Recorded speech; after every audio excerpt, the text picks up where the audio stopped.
밑도 끝도 없이 막 들어와가지고 땀 닦더니 막 이상한 얘기 해가지고. 근데 어쨌든 이제 직무적성 검사에 대한 거를 좀 차근차근 하나씩 살펴보도록 할게요. 어차피 첫날은 원래 어색한 게 인지상정이니까. 그리고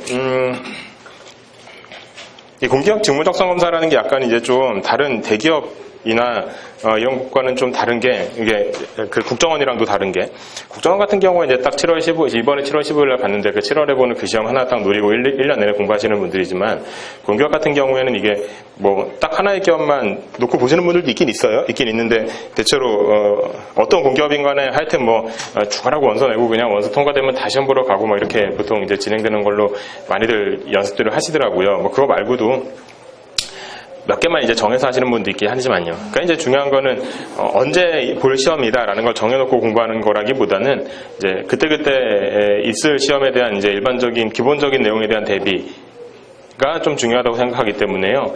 그래서 어디 하나를 딱 꼭 집어넣고 할 수 없는 이 공부라는 게 강의라는 것도 마찬가지로 생각보다 이게 좀 약간 달라야 됩니다. 그래서 아주 깊은 내용까지 이렇게 들어가는 것보다는 좀 기본적인 내용들을 위주로 이제 우리는 구성을 했습니다. 이게 4주 코스이기 때문에요. 4주 코스면은 제가 하는 과목, 다른 과목은 모르겠습니다만 제가 하는 과목에서는 최소한 추리하고 이제 공간지각 이런 것들을 보게 되는데, 뭐 산무지각까지 통틀어서 볼 수 있으면 보게 되는데요. 그런 것들을 4주 안에 다 마스터한다는 거는 그거는 뭐 현실적으로는 좀 힘들고, 그 기본기에 대한 내용을 이제 연습을 하게 됩니다. 뭐 어쨌든 과목 얘기가 나온 김에 과목에 대해서 대체로만 이제 훑어보면요, 이게 어떤 기업에서 이런 식으로 나온다 이렇게 정해져 있는 건 아니에요. 근데 보통 직무적성 검사다, 뭐 어떤 이름으로 부르건 간에 뭐 적성시험이다, 직무적성시험이다, 무슨 AT 뭐 이렇게 부르는 것들이 있잖아요. 그래서 뭐 한전 같은 경우는 그냥 한전이라고 보통 그냥 한전시험 이렇게 부르고 뭐 여러 가지 이름으로 부르는데, 하여튼 직무적성검사라고 하면 이렇게 구성되어 있어요. 대체로요. 언어, 그다음에 수리, 추리, 공간지각, 사무지각, 그 다음에 상식이 들어가면 들어가고 안 들어가면 안 들어가고 이렇게 되어 있는데요. 이 중에서요, 이 5개의 과목 같은 경우는 이거하고는 좀 이제 성격이 다른 게, 상식은 알면 맞추고 모르면 틀리는 거죠. 그래서 그 일반적인 대기업의 예를 들면 삼성이 이제 가장 많은 이제 아무래도 오래됐으니까 그거를 예를 들어드린다면, 삼성은 이런 건 안 보고 뭐 공간지각도 시각적 사고로 이름이 바뀌어 있긴 한데, 대체로 이런 문제들을 한 문제당 1분 정도를 줘요. 수리는 한 문제당 1분 30초 정도 주고요. 근데 뭐 다른 기업이랑 이제 다 평균적으로 생각해 본다면 한 문제당 1분 정도 주는 게 일반적인데요. 상식 같은 경우는 50문제인데 25분을 줘요. 이제 2문제당 1분이란 얘기죠. 뭐 오래 걸릴 이유가 없다는 얘기죠. 네가 알면은 맞추는 거고 모르면 빨리 넘어가는 거니까, 뭐 생각한다고 머리에서 나오는 게 아니니까, 약간 이제 그런 특징을 갖고 있어서요. 상식은 직무적성 검사반에서는 다루진 않고요. 그래서 이건 이제 아예 따로 이제 커리큘럼이 구성되어 있는 걸로 알고 있습니다. 그 다음에 언어, 수리, 추리, 공간지각, 사무지각 이렇게 이제 구성되어 있는 직무적성 검사에 관한 내용을 보자면, 우리는 이제 이렇게 구성되어 있습니다. 언어 같은 경우는 약간 국어 같은 거라고 보시면 돼요. 그래서, 뭐, 어제 문제적 남자? 혹시 이제 문제적 남자 프로그램 좋아하시는 분들은 그거는 뭐, 봐두시면 좋아요. 인적성이랑 딱 맞아떨어지는 건 아니지만, 뇌풀기 문제 같은 경우에는 인적성하고 비슷한 내용들이 좀 나오기도 하고요.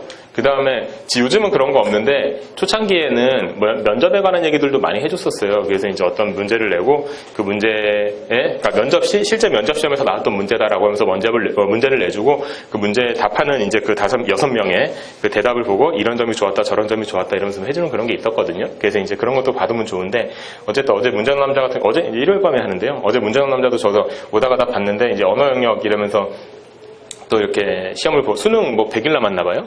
그 수능 100일 특집 뭐 이러면서 하더라고요. 그래서 수능 만점자 한 3분 정도 불러다 놓고 이렇게 이제 뭔가 얘기를 진행하던데, 어쨌든 간에 거기서 나오는 언어 영역 같은 거 있잖아요. 그게 이제 이 직무적성 검사 언어라고 생각하시면 돼요. 국어 같은 거요. 그래서 언어 선생님은 따로 계시고요. 그 다음에 수리 같은 경우는 이제 수학하고 관련됐다고 생각하시는 경우가 많은데, 실제로는 이거 수리를 수학처럼 공부하면 망합니다. 얘는요. 그러니까 수리는 수학이 아니라, 수리는 그냥 숫자 가지고 노는, 약간은 이제 숫자를 가지고 노는, 약간 IQ 테스트라고 보기는 힘들고, 약간 약간 논리적인 사고? 뭐 이 정도로 보는 게 좋을 것 같아요. 왜냐면 수리 같은 거 공부하면서요, 이게, 대부분의 직무능력 평가에서는요, 저거를 가지고 무슨 미적분을 하게 한다거나, 아니면 뭐 삼각함수를 풀게 한다거나 이런 거 없거든요. 가끔가다 이제 순열 조합에 관한 얘기가 좀 나오긴 하는데요. 경우의 수 따질 때 왜 있잖아요. 눈가분들은 되게 싫어하는데, 이렇게 있는 거 있잖아요. 이거 보면 되게 머릿속에서 옛날에 봤던 기억만, 이런 걸 봤던 기억만 남아있거나, 이런 봤던 기억도 없거나, 그죠? 아니, 이제 이거 보면은 그냥 간단하게 20이지 이렇게 나오시는 분도 있고요. 그죠? 뭐, 이런 거를 공부해야 되는 경우도 가끔은 있는데요. 보통 이제 이런 직무능력 평가에서 술이라고 하면 보통 어떻게 정의를 내냐면 중학교 정도의 수학 실력을 갖고 있으면 풀 수 있는 문제들 뭐 이 정도로 정의 내려요. 그러니까 너무 어렵게 접근하거나 그러실 필요는 없습니다. 괜히 어렵게 문제 접근하는 것 때문에 쉬운 문제를 쉽게 푸는 방법을 놓칠 수가 있거든요. 그래서 수리 선생님께서 이것도 이제 제가 하는 건 아니고요. 수리 선생님께서 이제 잘 말씀을 해주실 겁니다.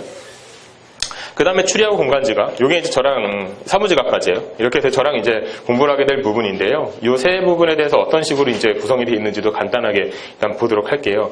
추리 같은 경우는 제일 중요한 추리이기도 하고 실은 여기 있는 이 인적성에서 많이들 힘들어하시는 테마 중에 하나인데 또 의외로요 본인이 알고 있다고 착각하는 그런 테마 중에 하나가 있어요. 일단 언어 추리가 제일 중요한데요. 이 언어 추리하고 이 언어하고는 다릅니다. 이 언어는 그냥 국어라고 생각하시면 되고요. 이 언어 추리는 약간 논리 이런 거랑 비슷하다고 보시면 돼요. 그래서 언어 추리는 다시 크게 두 가지로 나눠져서요. 명제 부분이 있고요. 그 다음에 퀴즈 부분이 있어요. 그래서 오늘은 이제 오늘 자료 보시면 명제하고 이제 퀴즈의 앞에 부분에 대한 것이 좀 들어가 있다고 보시면 돼요. 명제라고 하면 우리가 보통 생각하는 게 이런 거 많이 생각하죠.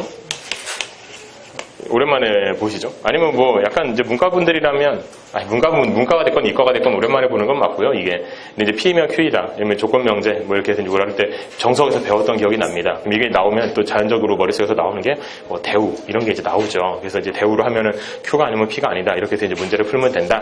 이렇게 이제 생각하시고 명제는 넘어가는데 반의 반도 모르고 넘어가는 거예요. 그러면은 대우가 중요한 건 맞는데요. 대우에서 얘기가 끝나게 되면 명제에 대해서는 요즘 인적성을 보면 명제에 대해서는 그거만 알아서는 문제를 풀 수 있는 게 그렇게 많지가 않더라고요. 나중에 말씀을 드리게 될 거고요. 그 다음에 이제 퀴즈라고 하면 이거는 보통 이제 퍼즐이라고 우리가 부르는 건데요. 누가 왼쪽에 있다, 오른쪽에 있다 뭐 이런 거 있잖아요. 그래서 뭐 1층에, 그러니까 왼쪽에 누가 살고 2층에 누가 살면 3층에 있는 뭐 남자의 혈액형은 뭐냐 뭐 이런 거 물어보는 거 있잖아요. 밑도 끝도 없이 뭐 이런 거. 그래서 이제 나열하는 거, 순서 나열하는 거나 아니면 이제 저는 속성 연결하기라고 부르는데 표를 그려서 문제를 해결하는 거 뭐 이런 거나 아니면 또 되게 사람 머리 아프게 하는 것 중에 하나 테마가 뭐냐면 진실거짓이 있어요. 그래서 진실거짓이라고 하면요. 이렇게 뭐 여러 사람이 뭐 이 중에 범인이 하나 있다 이러면서 뭐 한 4사람 5사람의 얘기를 듣고 나더니 이 중에 거짓말하는 사람도 하나 있다. 그랬을 때 거짓말하는 사람은 누구냐 혹은 이제 범인은 누구냐 뭐 이런 거 찾는 문제 있잖아요. 이게 이제 진실거짓 문제라고 보시면 되고요. 근데 여기에서요 명제 같은 경우는 이게 이제 언어 추리가 여기 전체적으로 저랑 이제 같이 공부할 이 부분 중에서 되게 중요한 부분을 차지해요. 왜냐하면 변별력이 되게 크거든요.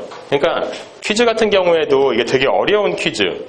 공간지각에서 되게 어려운 공간지각. 그러니까 미친 듯이 머릿속에서 돌려야 되는 그런 식의 공간지각. 그거 말고는 푸는 방법이 없는.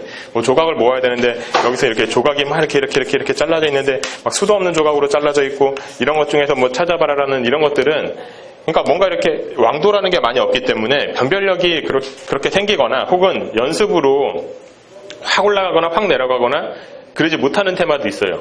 그리고 어떤 것들은 연습만 하면 좀 올라가긴 하는데 누구나 한 그 정도까지만 올라가는 그 이상으로는 천재적인 애들만 그냥 풀 수 있는 그런 거 있잖아요. 쟤는 어떻게 저런 걸 보지? 뭐 이런 애도 있죠. 그런 애들만 푸는 게 그런 애들만 푸는 정도. 일뿐 연습으로는 거의 이만큼밖에 못 올라가는 약간 이런 식의 테마들이 있거든요. 그러니까 이런 거에서는 별로 변별력이 안 생겨요. 왜냐하면 누구나 이만큼은 연습을 하고 누구나 이만큼은 가거든요.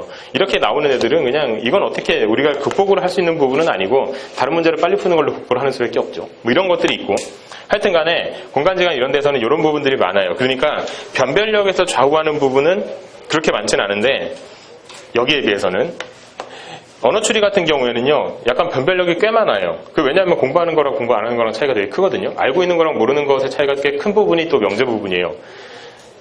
특히 명제 부분이요.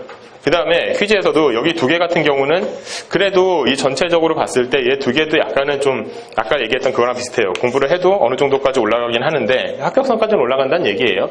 합격선까지는 올라가긴 하는데 보통 그 위에서도 간당간당한 부분들이 많은데요. 또 천재적으로 잘 푸는 애들은 또 천재적으로 잘 풀어요. 이런 사람들을 보면서 나는 왜 저렇게 못할까? 라고 생각하는 공부 방법은 아주 틀린 공부 방법이에요. 이거는 뭐 그런 사람들은 그런 사람들인가 보다. 그런 사람들 다른 사람 그 사람은 다른 과목을 나보다 못하겠지. 왜 생각하고 넘어가야 되지? 내가 죽어도 여기까지 올라가야 되겠다라고 고생하면서